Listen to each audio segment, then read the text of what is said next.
नमस्कार, मी सुगरण किचनमध्ये तुम्हा सर्वांचे स्वागत करते. आज आपण कांद्याच्या पातीची भाजी कसे तयार करतात ते पाहणार आहोत.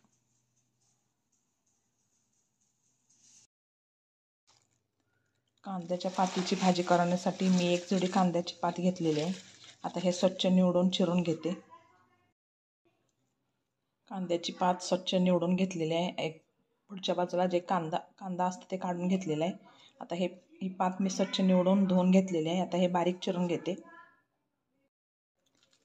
कांद्याची पात स्वच्छ निवडून धुवून घेतलेली आहे. आता ही बारीक चिरून घेते. कांद्याच्या पातीतला थोडा थोडा भाग घेऊन बारीक चिरून घ्यायचा आहे. जे अर्धा इंच होईल, इंच तुकडे होईल तेवढे चिरून घ्यायचे आहेत.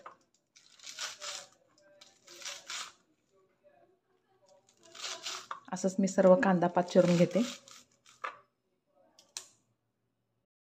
कांद्याची पात स्वच्छ निवडून बारीक चिरून घेतलेला आहे. त्यानंतर 2 वेळा मी धुवून घेतलेला आहे. तर यामध्ये माती जास्त होते म्हणून धुवून निथळून घेतलेला आहे. मुगाची डाळ घेतलेली आहे आणि बारीक कुटलेला लसूण. आता आपण ह्या पातीची भाजी बनवूया. त्यासाठी मी गॅसवर कढई गरम करायला ठेवलेली आहे. कांद्याच्या पातीची भाजी करण्यासाठी मी गॅसवर कढई गरम करायला ठेवलेलं आहे. त्यामध्ये तेल घालते.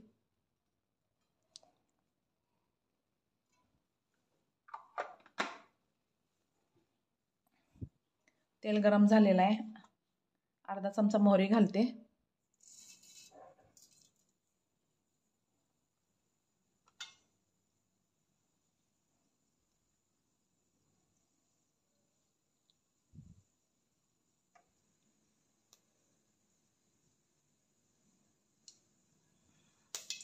मोहरी तडतडायला लागली आहे. त्यानंतर अर्धा चमचा जिरे घालते.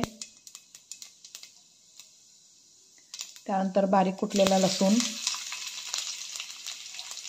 कांद्याची पात,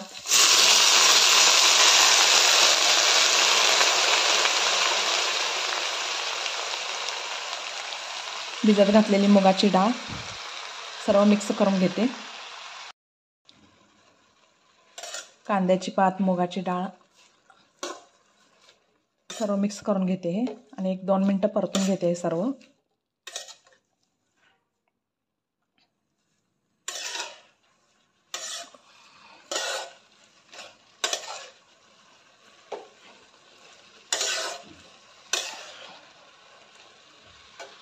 तर ह्यामध्ये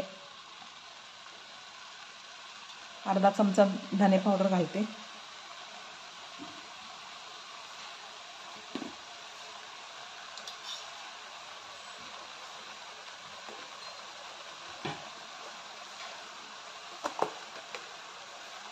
त्यानंतर 2 चमचे कांदा लसूण मसाला घालते.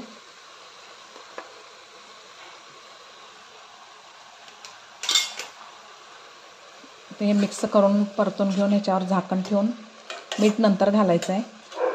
का तर मिठाला लगेच पाणी सुटून भाजी खूप पानचट होते, पण मीठ नंतर घालायचं आहे. आता ह्याच्यावर झाकण ठेवून हे वाफेवर शिजवून घ्यायचं आहे. कांद्याच्या पातीची भाजी तयार झालेली आहे. आपण मीठ घातलेलं नव्हतं. आता मीठ यामध्ये 1 चमचा मीठ घालूया.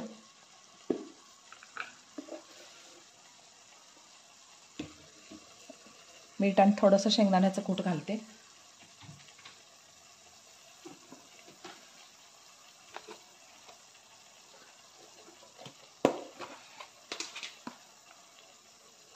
शेंगदाण्याचं कूट घातलेलं आहे.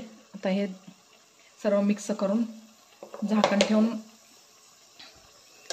ह्याच्यावर झाकण ठेवून वाफेवर एक शिजवून घेऊया आणि गॅस बंद करून घेते.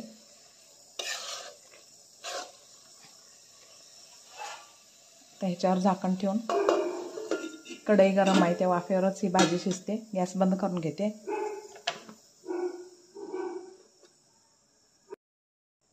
कांद्याच्या पातीची भाजी तयार झालेली आहे. ही भाजी मी एका बाउलमध्ये काढून घेते. कांद्याच्या पातीची भाजी तयार झालेली आहे. कांद्याच्या पातीची भाजी तयार झालेली आहे. ते मी एका बाउलमध्ये काढून घेतलेलं आहे. मस्त अशी कांद्याची पातीची भाजी तयार झालेली आहे. असेच नवनवीन आणि छान छान हेल्दी रेसिपी पाहण्यासाठी मी सुगरण किचनला लाईक, शेअर आणि सबस्क्राईब करा.